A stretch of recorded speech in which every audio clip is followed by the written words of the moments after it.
Here are the top stories for today, September 26, 2019. Malacanang welcomes the result of the latest SWS survey and vows to work tirelessly to uplift the lives of Filipinos. President Duterte warns real estate firms against hiring undocumented foreign workers. Pampanga reopens an organic trading post to promote organic farming. And the Land Transportation Office, or LTO, promotes a conducive workplace for persons with disabilities, or PWDs.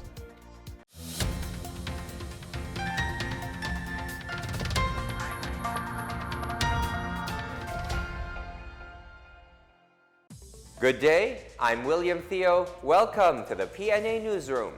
Our top story for today, Malacanang is committed to work tirelessly until all Filipinos are lifted out of poverty. Presidential spokesperson Salvador Panelo made this assurance after welcoming the latest SWS survey. The survey reveals that 86% of Filipinos rated their present lives positively, 4% rated their present lives neutral, while the remaining 10% rated their lives negatively. Panelo said this figure hardly changed, with 87% having the same sentiment in December 2017. He pointed out that despite Duterte's priority to improve the country's peace and order situation, he has also laid the foundation that will propel the nation to progress and reach new heights. Meanwhile, Malacanang denied anew the report of UK-based group Global Witness that the Philippines is considered as the deadliest country for land defenders. In a statement, presidential spokesperson Salvador Panelo said it is unfair to blame the death of at least 113 environmental activists and land defenders on the Duterte administration. He described Global Witness as a purveyor of falsity and a subservient machinery for political propaganda. Panelo mentioned page 27 of the report pertaining to the Sagay incident in 2018, where 9 sugar workers were shot while having their dinner. The group is blaming the agents of the state for their death. Panelo said the report deliberately failed or consciously omitted the local communist movement and the armed conflicts as critical component of those deaths. He also explained that Duterte had to undertake measures to maintain peace and order in the affected localities because it is his constitutional duty to serve and protect Filipinos. On Tuesday, Panelo also denied that Duterte's aggressive rhetoric may have made the risk faced by environmental activists and land defenders in the country worse.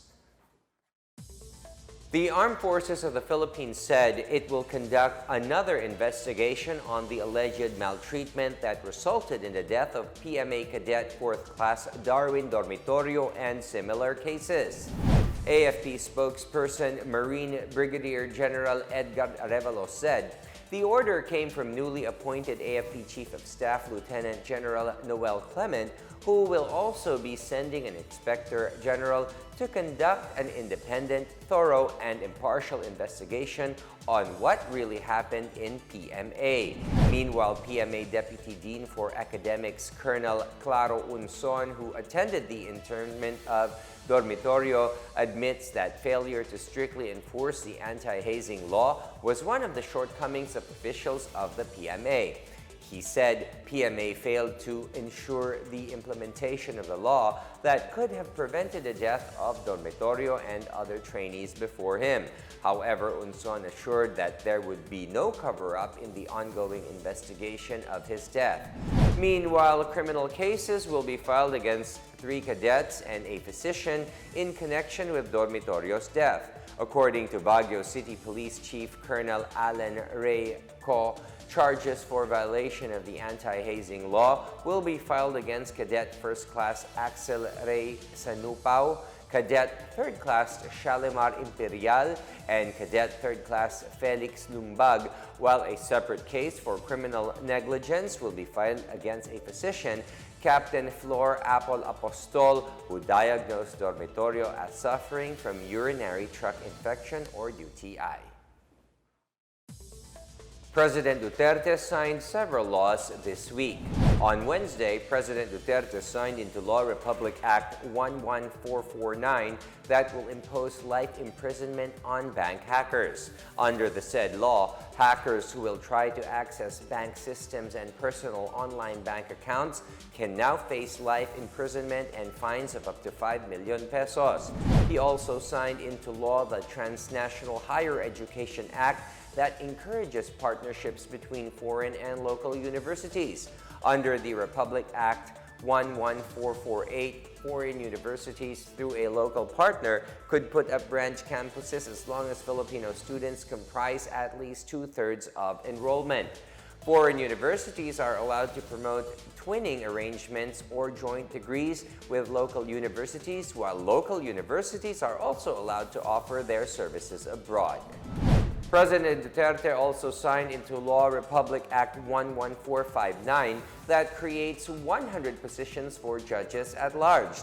Under the law, the 100 regional trial judges at large and the 50 municipal trial judges at large will have no permanent salas and may be assigned by the Supreme Court as acting or assisting judges to any regional trial court in the Philippines as public interest may require. MMDA is hiring 300 new personnel, and the Department of Labor and Employment stops the demolition of the collapsed budget motel in Malate. More on this from Rom Dulfo. The Labor Department on Wednesday ordered the principal and contractor of Hotel Sogo in Malate, Manila to stop the demolition of the structure. This after the occupational safety and health officers found out the establishment violated general labor standards as well as occupational safety and health regulations. Dole NCR ordered the respondents to pay an administrative fine of 100,000 pesos. A hearing is set on Thursday at the Dole office in Malate, Manila. In other news, the Metropolitan Manila Development Authority or MMDA is hiring 300 new traffic enforcers to help respond to the agency's growing responsibilities and needs.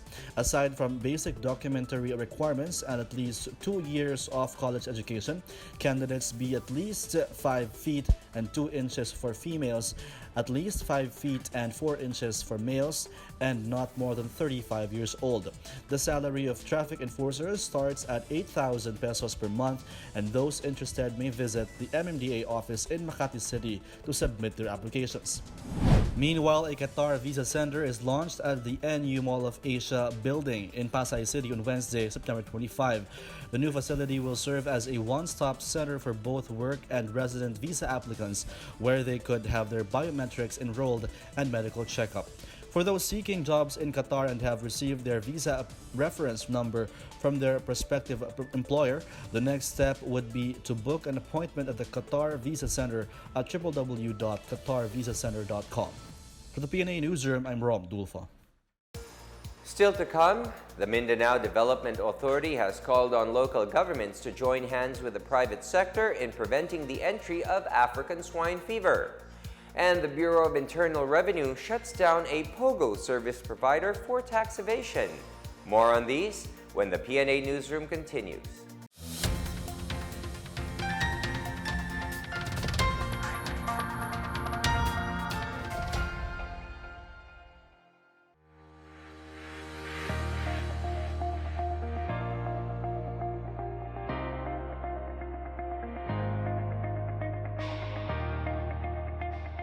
The third plenary meeting of the General Assembly is called to order.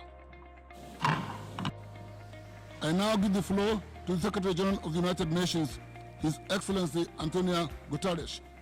The United Nations Charter sends a clear message to us all. Put people first. We, the leaders, must deliver for we, the peoples. Excellencies, people have a right to live in peace. Across the global landscape, we see conflicts persisting, terrorism spreading, and the risk of a new arms race growing. Outside interferences, often in violation of Security Council resolutions, make peace processes more difficult. And I hope for a future in which all the countries of the region can live in a state of mutual respect and cooperation without interference in each other's affairs. Today's Sustainable Development Goals Summit are opportunities to ramp up ambition As was emphasized in yesterday's Climate Action Summit, the climate emergency is a race we are losing, but it is a race we can win if we change our ways now. We are here to serve. We are here to advance the common good while upholding our shared humanity and values. That vision united the founders of our organization. At a time of division today, we must reconnect with that spirit. Let us restore trust, rebuild hope, and move ahead together. Thank you.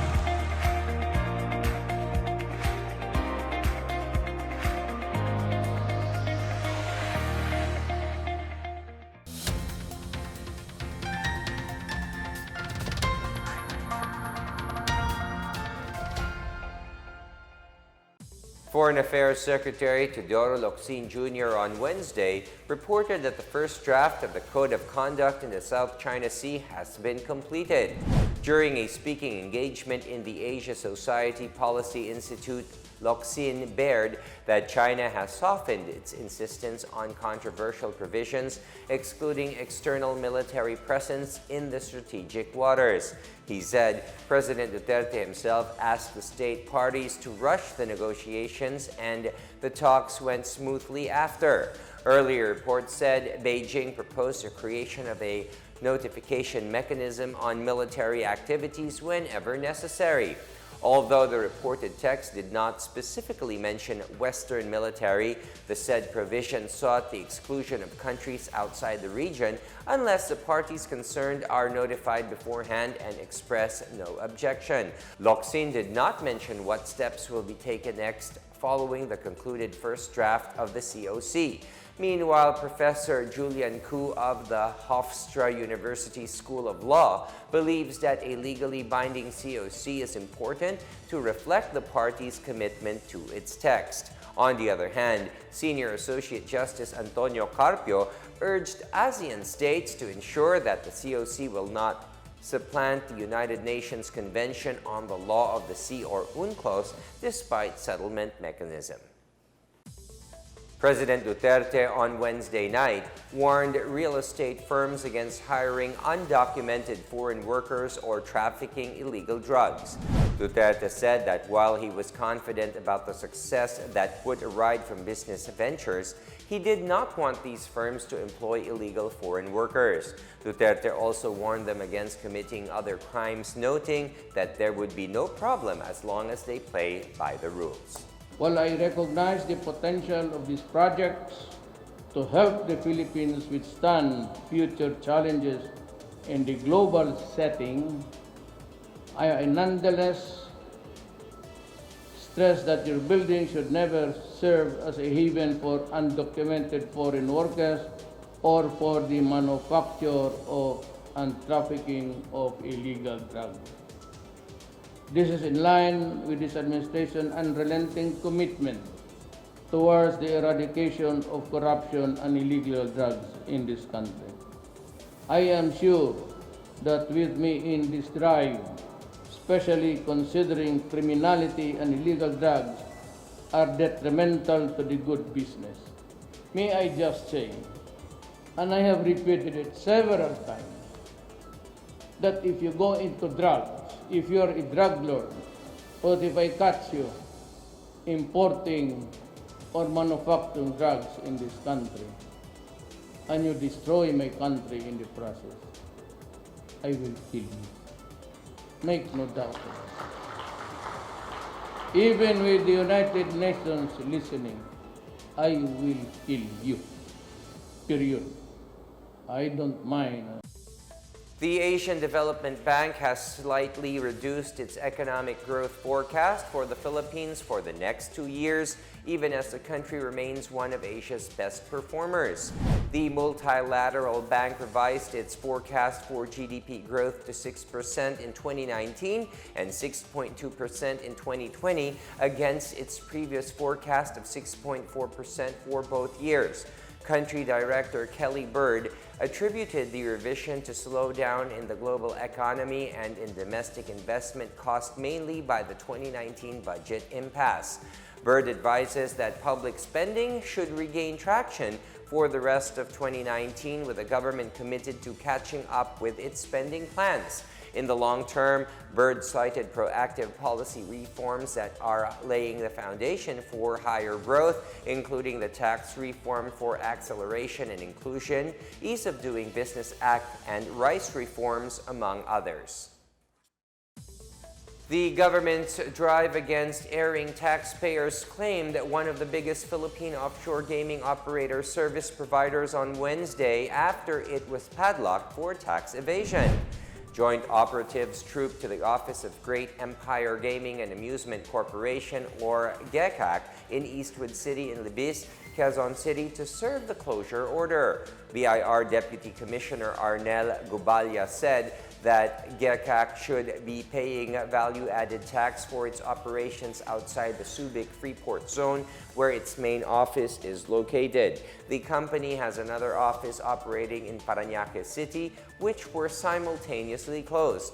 Gubalya said GECAC needs to settle its unpaid duties before the closure orders against its operations will be lifted.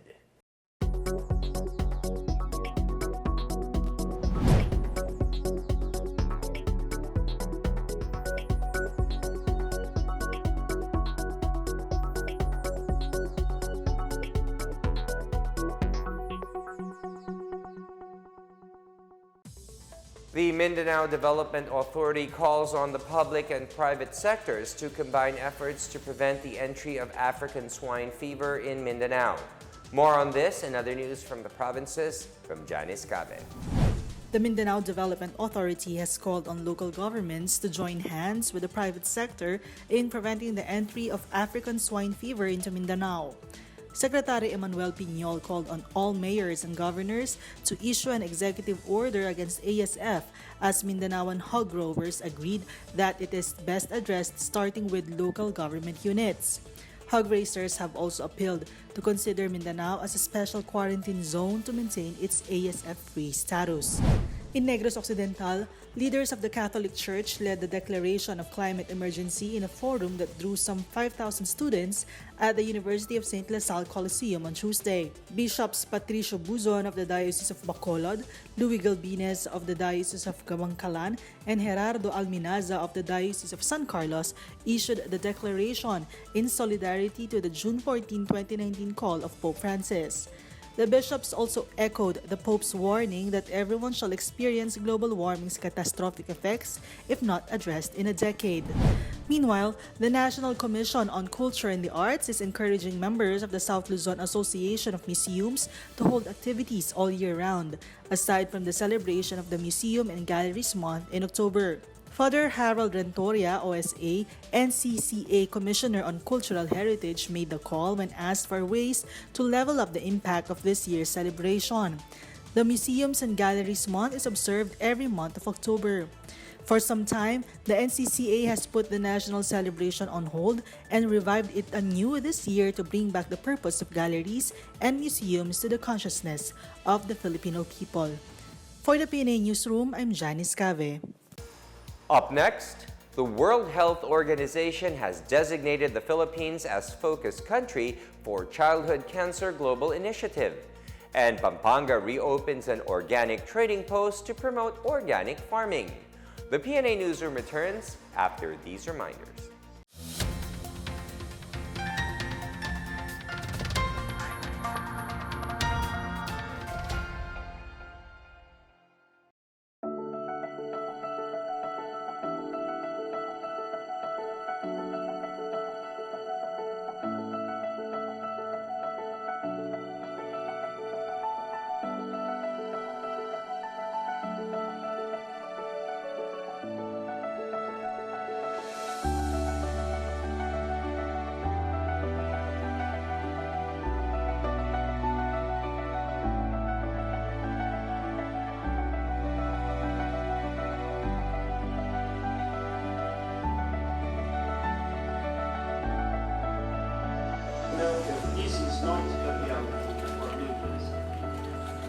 Approximately 80% of the world's population live in countries where religious liberty is threatened, restricted, or even banned. As we speak, Jews, Christians, Muslims, Buddhists, Hindus, Sikhs, Yazidis, and many other people of faith are being jailed, sanctioned, tortured, and even murdered. Today, with one clear voice, the United States of America calls upon the nations of the world to end religious persecution.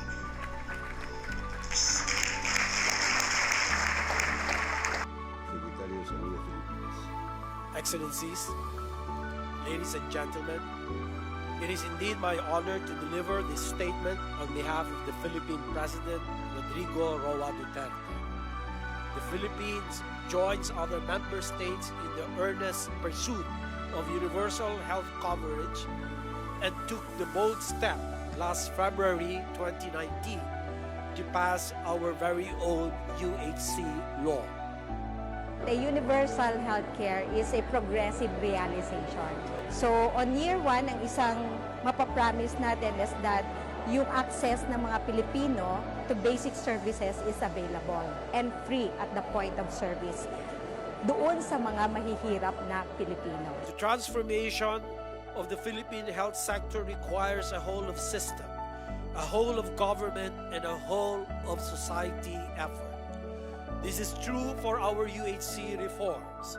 This is true for our pursuit of the SDGs. And this is true for our aim to build a healthier world for all.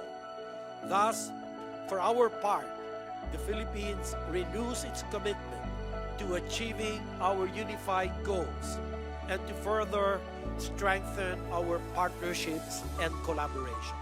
Importante na nagpa-participate ang Philippines for the world to know na serious tayo in the commitment. And we're happy that the administration, through the leadership of our President, talaga, yung universal healthcare is among his priorities. So, napakahalaga nun, no, na may ginagawa ang Pilipinas. And hindi lang tayo political declaration, but more on action.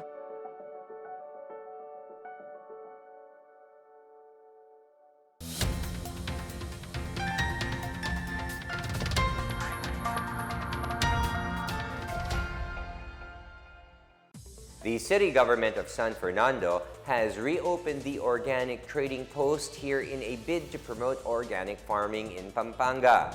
Mayor Edwin Santiago led the reopening of the organic trading post at the new public market in Barangay del Pilar on Tuesday. The project was revived after more than 4 years since it was launched in 2015 to give the city's organic farmers opportunities to promote their produce.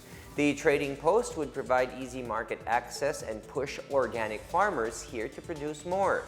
The organic trading post is open from 5 a.m. until 12 noon on Wednesdays and Saturdays. Market goers can buy different products from the site, including vegetables and fruits, alongside other local products such as chili sauce, cane vinegar, and mushroom chips.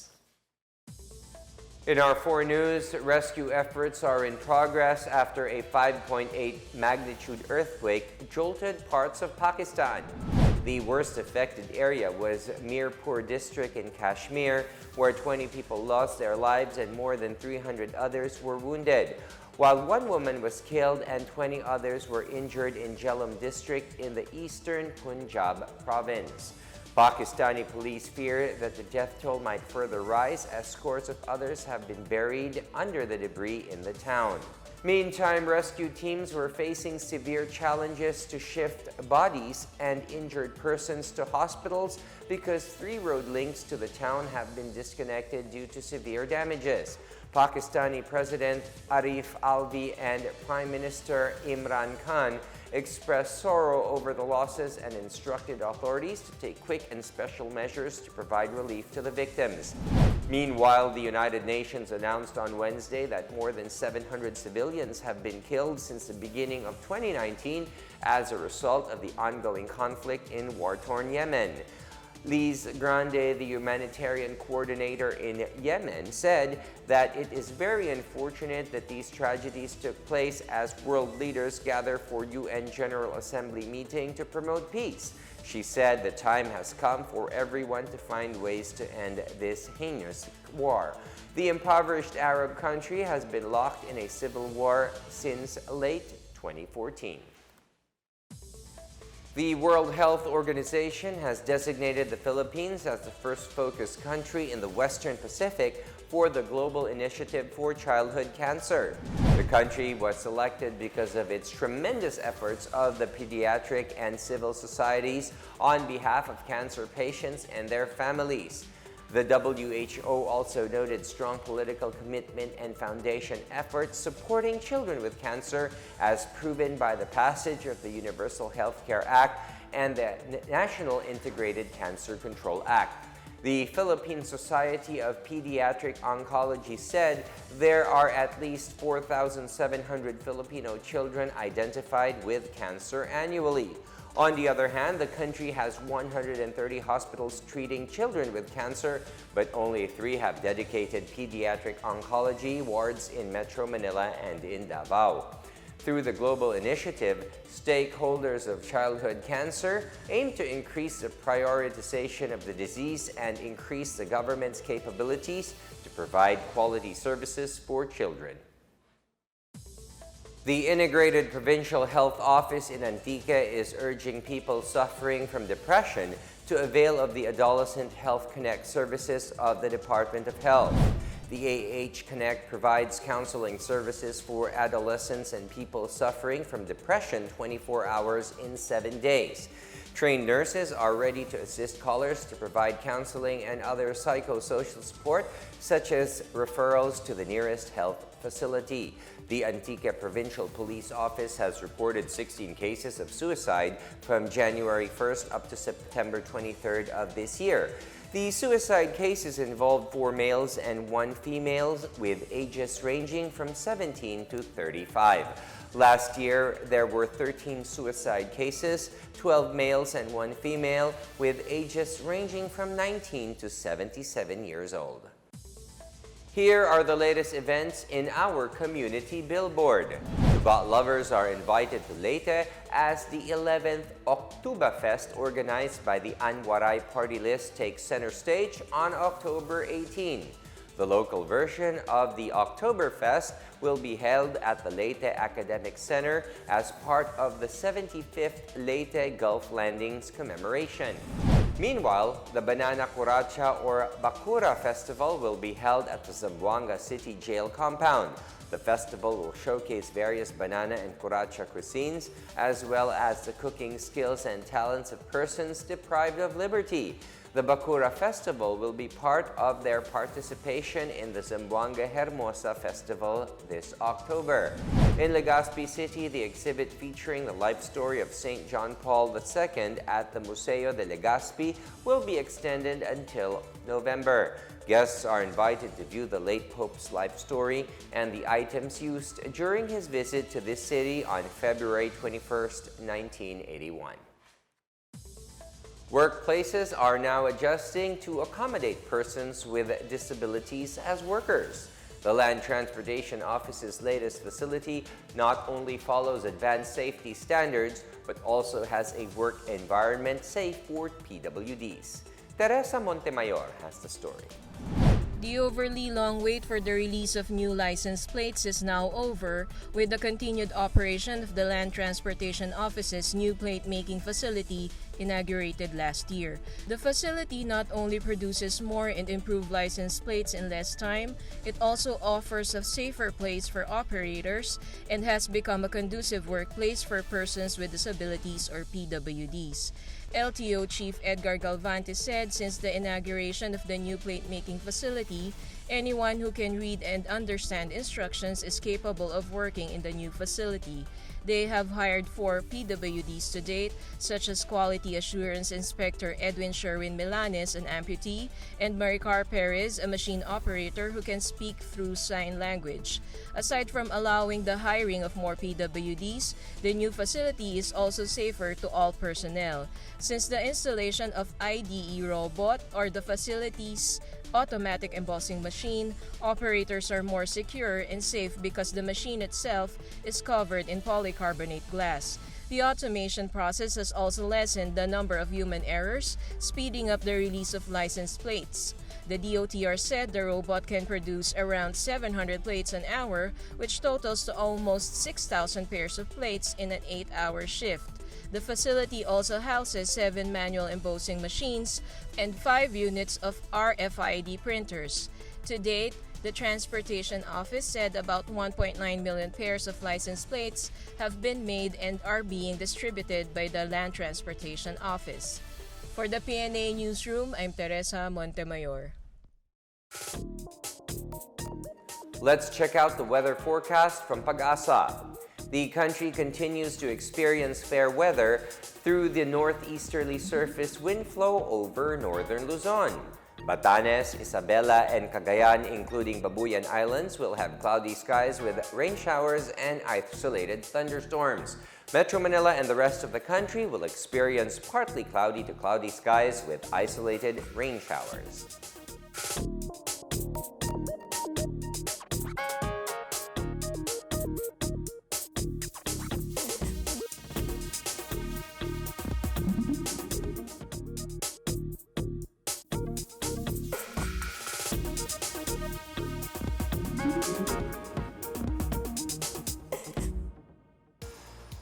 Here's another look at today's biggest stories. Malacanang welcomes the result of the latest SWS survey and vows to work tirelessly to uplift the lives of Filipinos. President Duterte warns real estate firms against hiring undocumented foreign workers. Pampanga reopens an organic trading post to promote organic farming. And the Land Transportation Office, or LTO, promotes a conducive workplace for persons with disabilities, or PWDs. Thank you for watching another edition of the PNA Newsroom. To check out these and other stories, visit the PNA website or follow the Philippine News Agency on Facebook and Twitter. For more stories about the government and how it serves the Filipinos, look for these hashtags in all of our social media platforms and websites. And that's your daily dose of the latest news and information that you need to know. From the PNA Newsroom, I am William Theo. Good day.